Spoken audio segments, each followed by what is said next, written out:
Daniel was born into a village deep in the heart of Africa, where tradition held a tight grip on the people. He was the first son of Madame Veronica, a woman proud of her roots, yet torn between modernity and the customs that shaped her life. In their village it was an unwritten rule that the first son of every family became a Catholic priest. The community believed this sacred tradition brought blessings, peace, and prosperity to the entire family. Madame Veronica had dreams that her only son, Daniel, would follow this path. She envisioned herself as the mother of a respected Reverend father, earning a place of honor among the village women.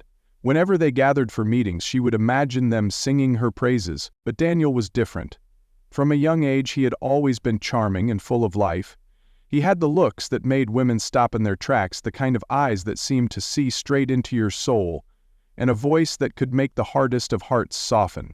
He knew he was handsome, and so did the girls in the village. They admired him, giggled shyly whenever he passed by, and whispered about his smile that seemed to light up the whole village. Yet with all the attention he got from the girls his age, it wasn't them that Daniel was interested in. He had an unusual taste, one that would cause a lot of trouble in the years to come. Daniel was drawn to married women. He found them mature, experienced, and claimed they had a certain grace that young girls didn't have. To him, they were more than just attractive.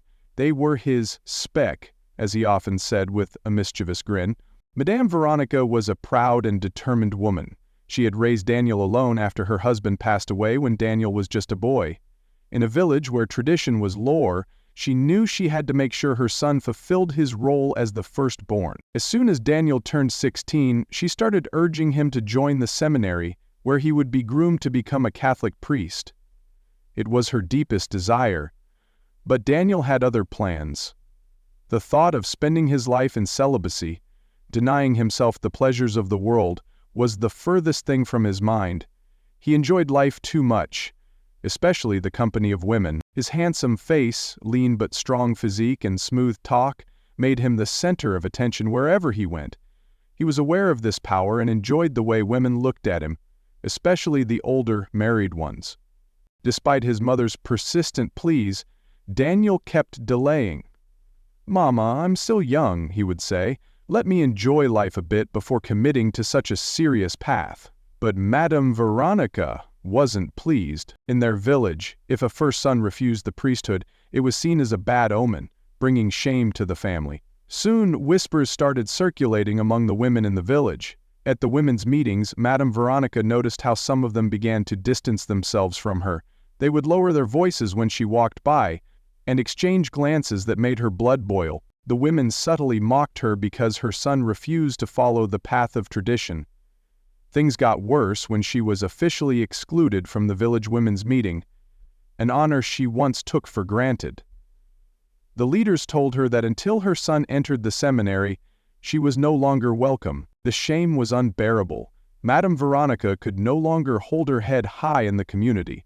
All her dreams of being praised as the mother of a reverend father were slipping away. One evening, after returning from another humiliating day at the market, she sat Daniel down.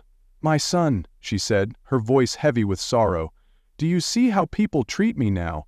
Do you see how they disrespect me? This isn't just about you, Daniel. It's about our family's honor. Don't let me suffer like this. If you love me, go to the seminary and make me proud." Daniel could see the pain in his mother's eyes. He knew she had sacrificed everything for him, and a part of him felt guilty. Reluctantly, he agreed to become a priest, not because he was called, but because he couldn't stand to see his mother in pain. However, deep down, he knew he had no intention of living the holy life. He was just buying time, hoping his mother would be satisfied enough to get the village off her back. The news that Daniel had agreed to enter the seminary spread quickly through the village.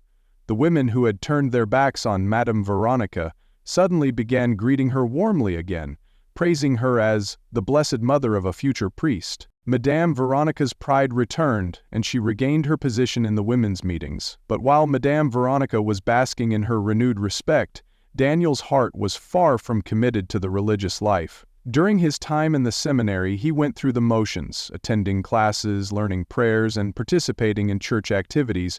But in his private moments, his thoughts wandered back to the life he was leaving behind, especially to the women he had grown fond of. Daniel found ways to sneak out of the seminary on weekends, using excuses like visiting sick relatives or attending family events. These escapes became his little adventures, back to the village, where he would rekindle his old relationships.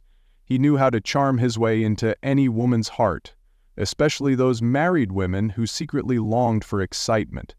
They found in Daniel what they missed in their mundane lives, a thrill, a spark that made them feel alive again. For Daniel, the game became even more exciting because it was forbidden. The more he tasted the forbidden fruit, the more he craved it. He knew it was wrong, that he was supposed to be preparing to serve God and guide others, but the thrill of sneaking around, the stolen glances, the quick touches, all of it fueled his desires. He began to see himself not as a man of God, but as someone who could have the best of both worlds, the respect and power of a priest and the pleasure of a charmer who knew how to satisfy the women who were drawn to him. Daniel's time at the seminary continued, but his double life was taking root. He began planning his return to the village not as the priest his mother envisioned, but as a man who could hide his dark desires behind the mask of holiness. After years in the seminary, Daniel finally completed his training and was ordained as a Catholic priest. The ceremony was grand, attended by nearly the whole village. Madame Veronica was the happiest mother in the world, dressed in her finest attire and beaming with pride. The people sang her praises and she walked with her head held high, her earlier shame now forgotten. Father Daniel returned to the village as a celebrated figure. The villagers looked up to him with respect, seeing him as a holy man who had chosen to devote his life to God. But behind the cassock, Daniel was still the same man, with his dangerous charm and secret desires. He knew that wearing the priest's robes only made him more attractive to the very women he had always been drawn to. The title Father gave him access to people's trust and respect, and he quickly realized how much power that brought him. At first, Father Daniel tried to keep up the pretense of being a dedicated priest. He delivered passionate sermons that touched on the importance of faithfulness, purity, and living according to God's will. The people admired him even more, calling him a true man of God. Yet the more he preached about these virtues, the more his own desires burned within him.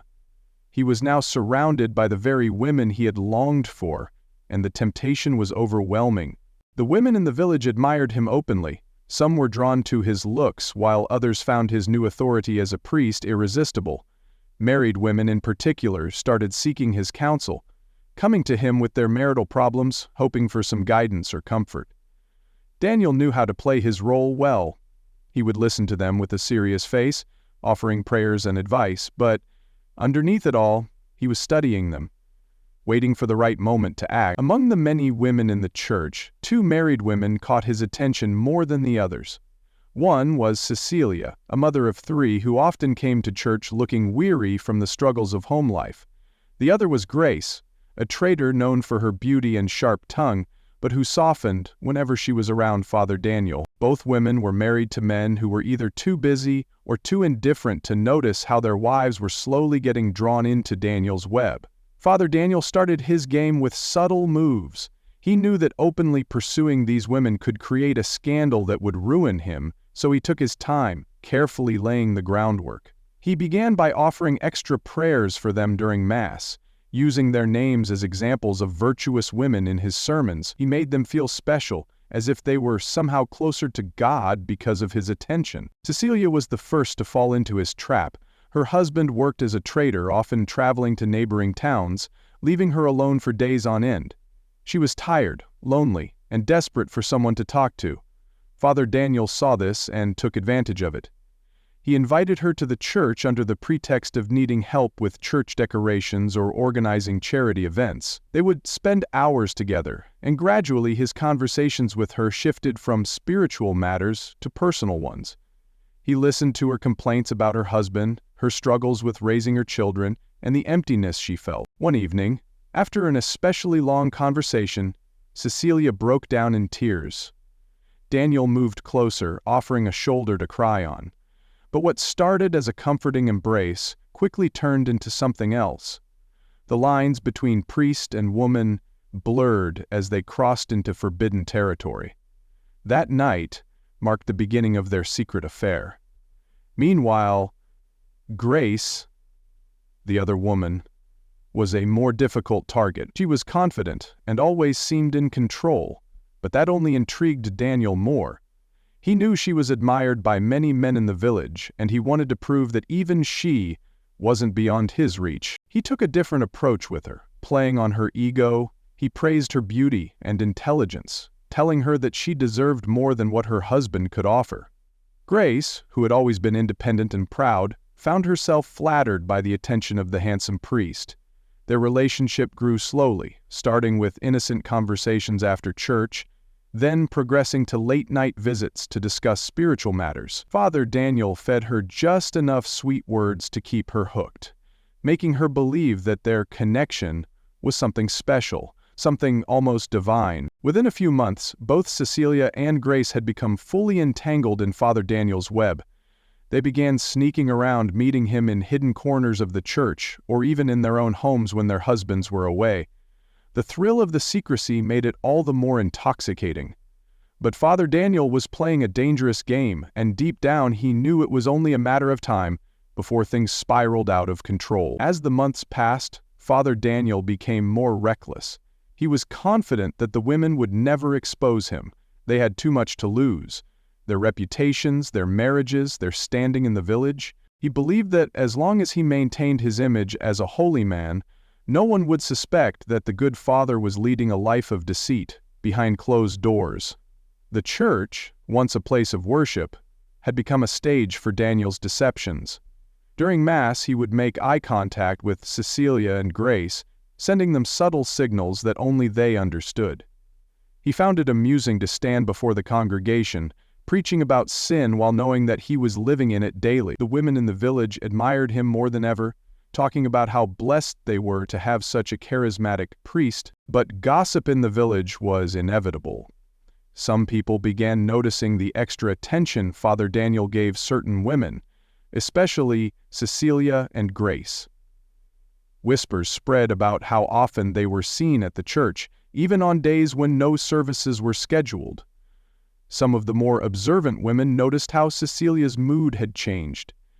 She seemed happier, almost glowing. Others talked about how Grace, usually fierce and independent, had become softer, more distracted, as if something was weighing on her mind. Even Madame Veronica, proud as she was of her son, started to sense that something wasn't right.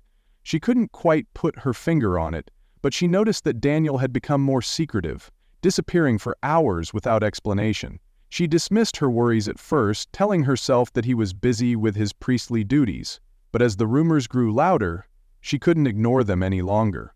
Father Daniel, however, was too blinded by his desires to see the storm brewing around him. He believed he was in control, that no one could see through his carefully crafted facade. Father Daniel's confidence grew with each passing day. He was no longer just a priest in the eyes of the village. He had become a trusted spiritual advisor to many families, especially those of Cecilia and Grace. These two women had completely fallen under his spell, believing that their secret affairs with him were a rare and divine connection.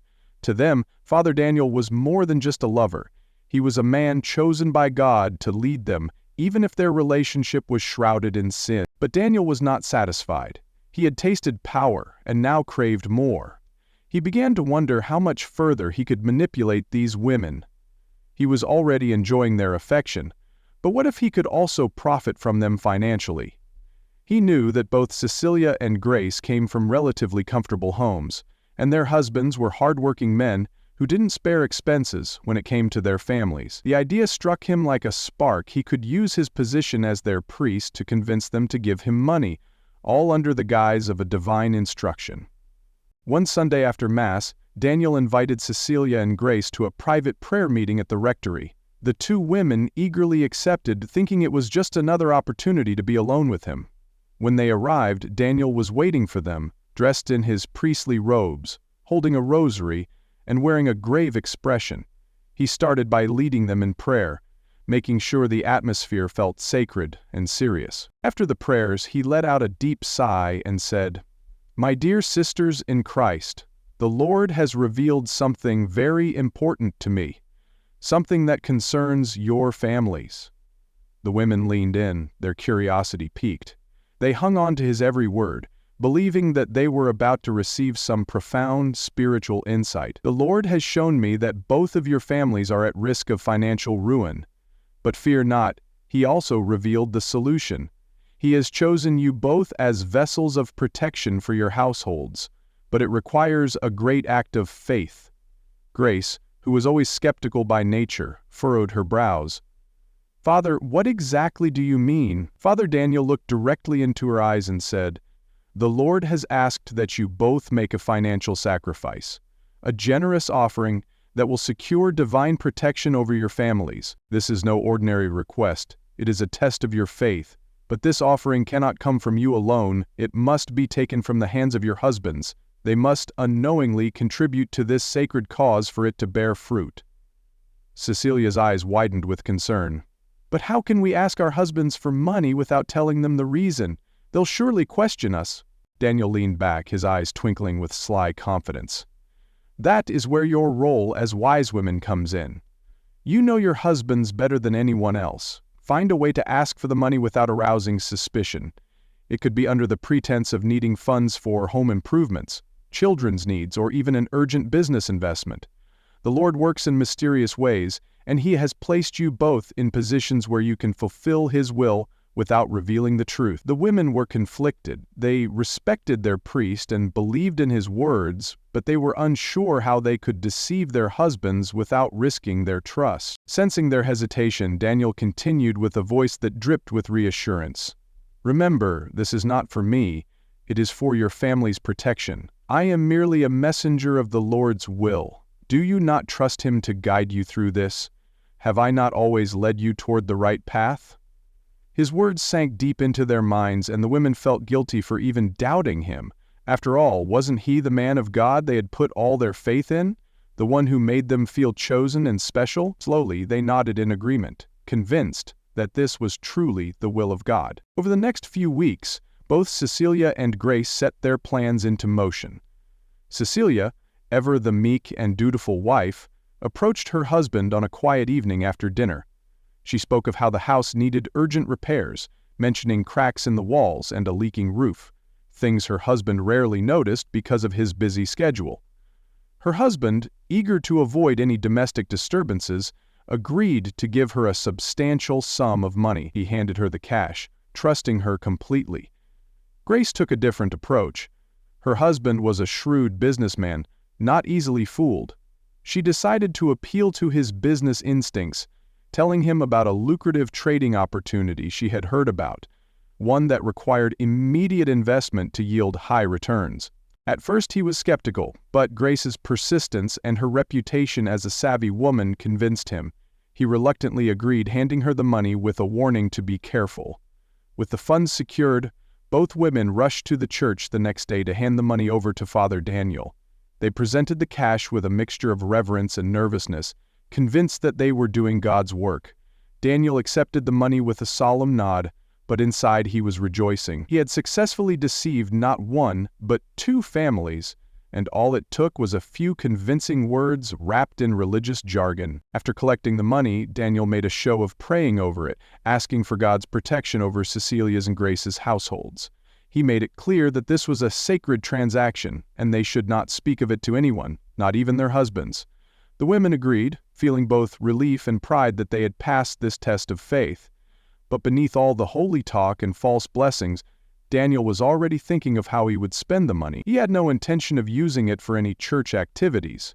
Instead, he planned to indulge himself in the finer things he had missed out on while pretending to be a humble priest. The satisfaction he felt was not just from the money, but from the thrill of knowing he could manipulate these women so easily, using both their faith and their desires against them. With his pockets now full and his confidence at an all-time high, Father Daniel felt unstoppable.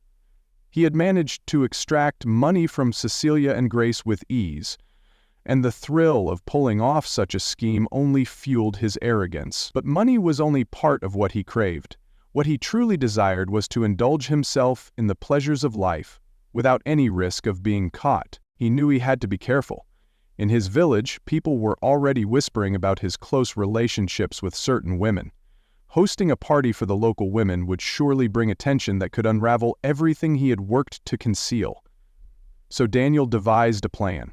He would host a private party, but instead of inviting anyone from the village, he would reach out to women from neighboring towns. These women knew nothing of his role as a priest, and they certainly wouldn't be concerned with the moral expectations that came with it. They were simply there to have a good time, and that's exactly what he intended to give them. Using the money he had collected, Daniel rented a secluded guest house on the outskirts of one of the nearby towns. The location was perfect, far enough from his village to avoid any prying eyes, yet close enough for him to slip away unnoticed. He sent out word through discreet channels, inviting women known for their love of fun and nightlife. He made sure to select only those who were uninhibited and eager to enjoy an evening of luxury and indulgence. On the night of the party, Daniel dressed in stylish clothes that no one from his village would recognize. He traded his priestly robes for a sleek suit, looking more like a wealthy businessman than a humble man of God. The guest house was lavishly decorated with colorful lights, luxurious fabrics, and an abundance of food and drink. The atmosphere was far from what one would expect from a gathering hosted by a priest. There was nothing holy about this party. It was pure decadence, designed to satisfy every earthly desire. As the women arrived, Daniel greeted them with his signature charm. They were captivated by his smooth talk, good looks, and the aura of authority that still clung to him. Even in this setting, they had no idea who he really was. And that was exactly how he wanted it. For one night, he could be anyone he wanted to be. A man free from the burdens of priesthood, free from the eyes of his village, and free to indulge in whatever sins he pleased. The party quickly turned wild. Music blared from hidden speakers, and the women danced without a care in the world. They laughed, flirted, and fawned over Daniel, who reveled in the attention. He made sure the drinks kept flowing, loosening everyone's inhibitions even further. The more the night went on, the more he allowed himself to let go of the role he had been playing as a priest. Here he wasn't Father Daniel, he was just Daniel, the charming man who knew how to make women feel special. As the night grew darker, the party took a more intimate turn. The laughter and conversations became more suggestive, and Daniel found himself surrounded by women who saw him as nothing more than an exciting fling for the evening. It was exactly what he wanted. No strings attached, no guilt, and no one who would question his actions the next day. He had orchestrated everything perfectly. Meanwhile, back in the village, Madame Veronica was growing increasingly worried. The rumors about her son had reached her ears once again. People were talking, some claiming that Father Daniel was too familiar with certain women, others suggesting that he was living a double life. The whispers gnawed at her pride.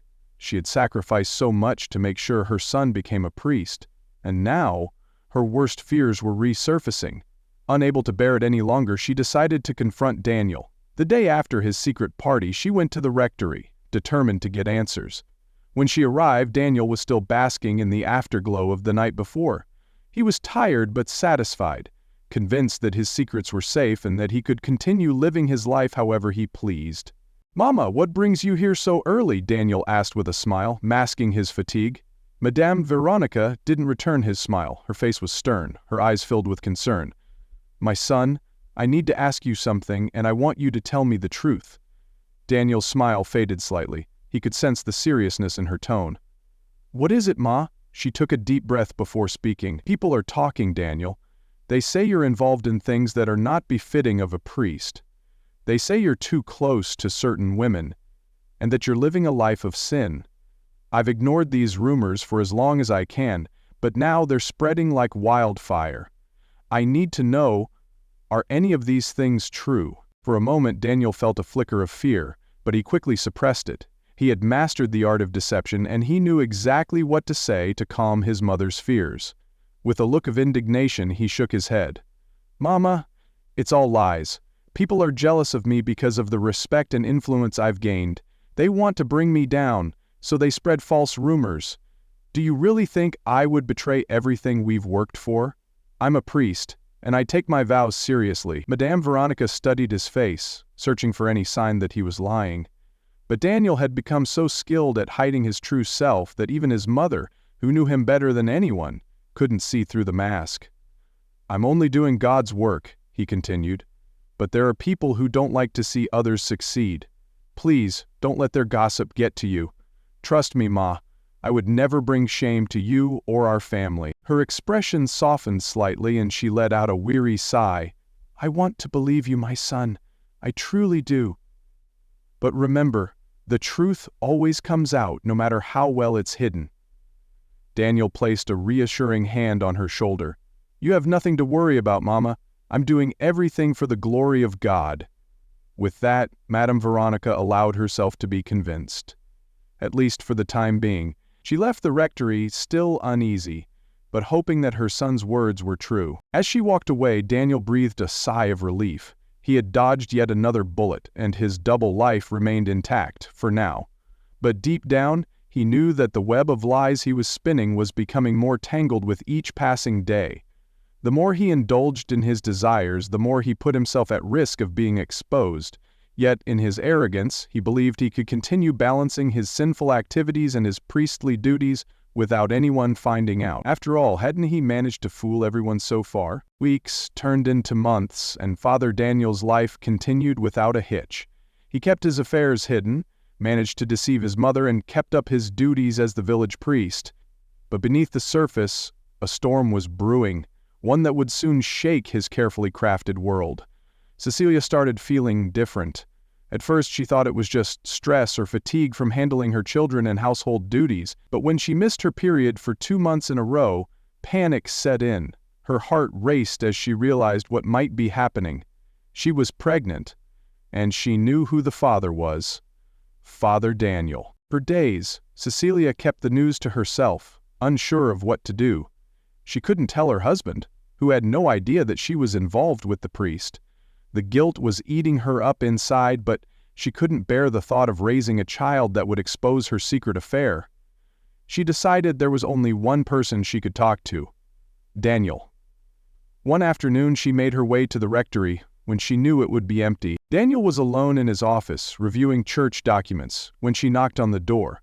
He looked up and smiled when he saw her, but his smile faded when he noticed the anxious look on her face. "Cecilia, what's wrong?" he asked, his voice laced with concern. She took a deep breath, trying to steady her nerves. "Father Daniel, I'm pregnant," she whispered, her voice trembling. Daniel froze. The color drained from his face as her words sank in. This was the one complication he had always feared: a pregnancy.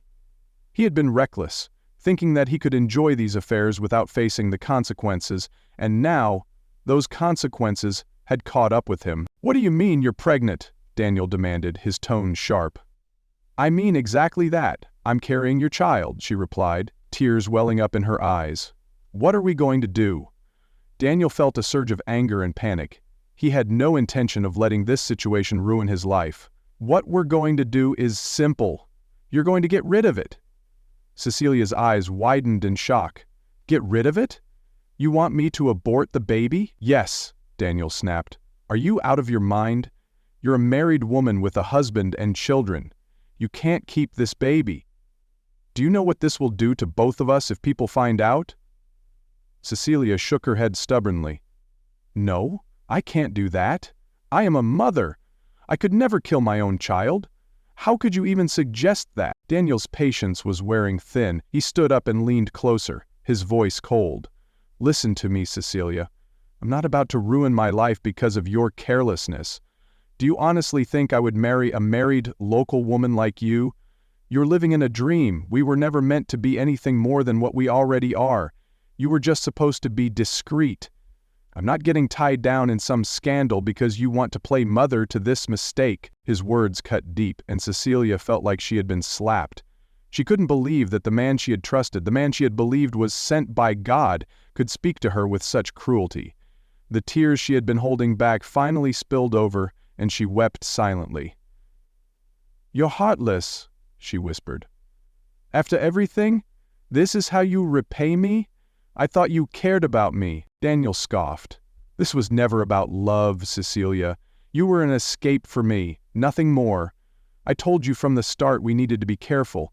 If you keep this child, you're going to destroy both our lives. I won't let that happen, so you either get rid of it, or you're on your own." "I won't do it," she said firmly. "I'll keep this child, even if it costs me everything."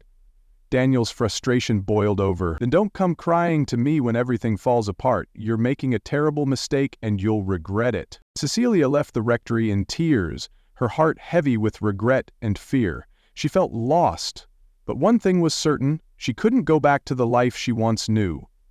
Cecilia's mind was in turmoil after her confrontation with Father Daniel. The weight of the pregnancy hung over her like a dark cloud, and she knew she couldn't hide it forever. Desperation drove her to a risky plan. She would try to pin the pregnancy on her husband, Thomas. It was the only way she could think of to keep the truth buried. One evening, after their children had gone to bed, Cecilia gathered the courage to tell Thomas about the pregnancy. She hoped that if he believed the baby was his, things would settle down, but instead of the reassurance she longed for, Thomas's reaction was one of disbelief. The idea of another child seemed impossible to him. They had already agreed that 3 children were enough, given their strained resources. Thomas remained firm, reminding her of the struggles they already faced with the children they had. Life wasn't easy, and adding another baby would only bring more difficulties. His words hit Cecilia hard, shattering the fragile hope she had clung to. She realized her plan was falling apart. Panic set in, and she felt cornered. With no support from Thomas, and the fear of her secret being exposed, Cecilia made a desperate decision. She couldn't imagine facing the shame of carrying a child that wasn't her husband's. The only way out, in her mind, was to end the pregnancy herself. She knew of women in the village who had done it before, using dangerous local herbs.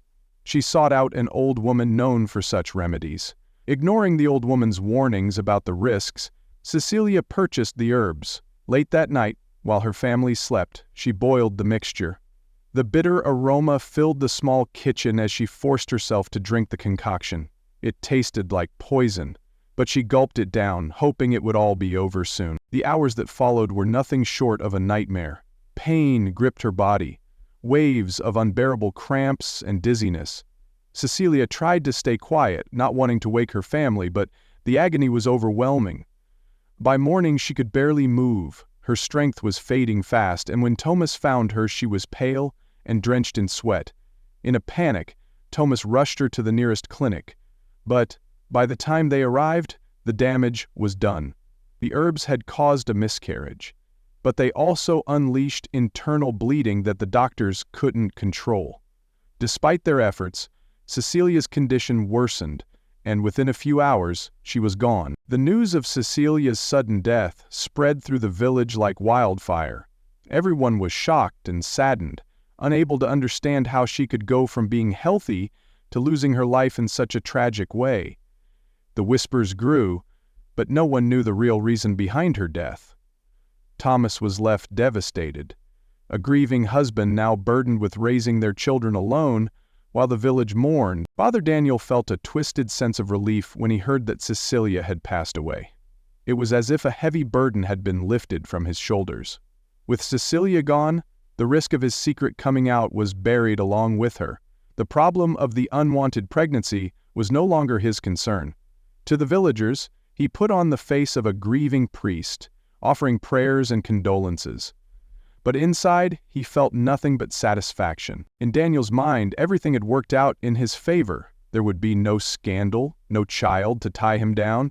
He believed he was free, that his secret was safe. He had played his cards carefully, and for now it seemed like he had won. But even as he celebrated his victory in silence, the seeds of his own downfall were already being sown. Rumors have a way of spreading like wildfire, especially in a small village. After Cecilia's sudden and tragic death, people couldn't help but talk. Whispers filled the air, and soon enough, a disturbing rumor started to circulate. Father Daniel might have been the real father of the child Cecilia was carrying. Thomas, still grieving, didn't pay much attention to the gossip at first. To him they were just malicious lies meant to tarnish the reputation of a holy man, but as the days passed, more people came to him with hushed voices and suspicious looks, suggesting that there was more to Cecilia's pregnancy than met the eye. They hinted that Father Daniel had been closer to Cecilia than he should have been, and that perhaps the priest was hiding something. The rumor gnawed at Thomas's mind. He couldn't believe it. But the doubts started to creep in. What if there was some truth to what people were saying? What if Cecilia's secret was more than just a tragic mistake? Torn between disbelief and the need for answers, Thomas decided to confront Father Daniel directly. One afternoon, he made his way to the rectory, determined to clear the air. Daniel welcomed him warmly, unaware of the true reason for Thomas's visit. With a heavy heart, Thomas looked into Daniel's eyes and asked the question that had been tormenting him. "Father, people are saying things that are hard to believe. They're saying you were involved with my wife, Cecilia, and that you might have been responsible for her pregnancy. I know it sounds ridiculous, but I had to hear it from you." Daniel's heart raced for a moment, but he was well practiced in hiding his emotions. He put on his calm, sincere face, the one that had won the trust of so many in the village. With a steady voice, he looked Thomas in the eye and denied everything. "Thomas, I understand how painful these rumors must be, especially after everything you've been through, but I swear to you, there's no truth to them. People are always quick to spread lies, especially when they see a man of God trying to do the right thing. Cecilia was a devoted member of our church, but there was never anything inappropriate between us." Thomas searched Daniel's face for any sign of deceit, but all he saw was the familiar kindness of the priest he had known for years. Relieved, he sighed and nodded, accepting Daniel's words as truth. "I knew it couldn't be true, Father. I just needed to hear it from you. I'm sorry I even had to ask," Thomas said, his voice heavy with emotion. Daniel placed a comforting hand on Thomas's shoulder, offering words of reassurance. "You did the right thing by coming to me. Let's not let baseless rumors distract us from our faith. We need to focus on healing and moving forward, especially for your children's sake." Thomas felt a weight lift from his heart. He had been foolish to let the village gossip get to him. How could he have doubted a man like Father Daniel? To show his appreciation and commitment to the church, he even went a step further. He promised to make a donation to support the house of God, a gesture of faith and gratitude. "Father, I want to help in any way I can. The church has always been there for us, and I feel it's time to give back. I'll bring some money next week to support the work you're doing here." Daniel smiled warmly, hiding the dark satisfaction brewing inside him. Not only had he dodged another potential threat, but he had also gained more support from Thomas, who was now more loyal than ever. Everything was falling perfectly into place, and Daniel's confidence grew even stronger. As Thomas left the rectory, convinced that the rumors were nothing more than lies, Daniel felt a renewed sense of control. He had managed to keep his secret buried, and with each passing day he believed more and more that he was untouchable. But while Thomas walked away with his doubts eased, the village wasn't so easily fooled. The whispers didn't die down, they grew louder, and though Daniel felt secure, the web of deceit he had woven was slowly tightening around him, waiting for the moment it would all unravel. Soon Grace discovered she was pregnant, and terrified of what could happen, rushed to tell Father Daniel. She hoped he would take responsibility, but instead Daniel denied being the father. With a cold expression, he told her to get rid of the baby. Grace refused, saying she wanted to divorce her husband and be with him. She believed Daniel could give her the life she dreamed of, but Daniel laughed at her boldness and told her she was too local for him. He said he could never marry someone like her. His harsh words broke Grace's heart. Crushed, Grace went back home, hiding her tears. But things got worse when her husband discovered the truth. Furious, he spread the news around the village, telling everyone that Grace was carrying the priest's child. The story spread quickly, and the village was in an uproar. It was considered a grave sin for a married woman to sleep with another man, especially a priest. The men in the village decided that Daniel and his mother deserved punishment for bringing disgrace to their community. One of the youths, who was secretly one of Daniel's boys, heard about the plan. He quickly ran to Daniel, who was at his mother's house. Panting, he warned them that the village youths were coming to beat them up, and they might even kill them. Panic spread through the house. Daniel and his mother quickly packed a few clothes and some valuables.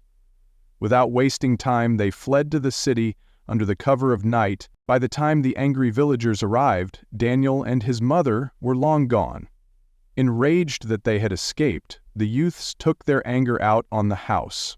They set fire to it, burning it to the ground. But their fury didn't stop there. They marched to the church, the place where Daniel had deceived so many, and set it ablaze as well. The once peaceful village was now filled with flames, and the cries of those who couldn't believe what had happened. Grace, meanwhile, faced the full wrath of the community, since it was an abomination for a married woman to commit adultery, especially with a priest. The elders decided that she should be banished in shame and sorrow. Grace was forced to leave the land she once called home. She walked away with nothing, rejected by both her family and the community. Dear viewers, this tale teaches us that no secret can remain hidden forever. Actions have consequences, and the choices we make, especially those driven by greed, deceit, or lust, can lead to ruin. Father Daniel's selfish desires not only destroyed his life, but also brought shame and suffering to others. The story shows that dishonesty and betrayal eventually bring disgrace and punishment. No matter how much someone tries to escape the truth, it always finds a way to come to light in the end. We should let integrity and respect for others guide our actions, because living without these values only leads to sorrow and regret. If you enjoyed this story, don't forget to like, share, and subscribe. Turn on post notifications to get notified whenever we upload new stories. Thanks for watching, and stay blessed.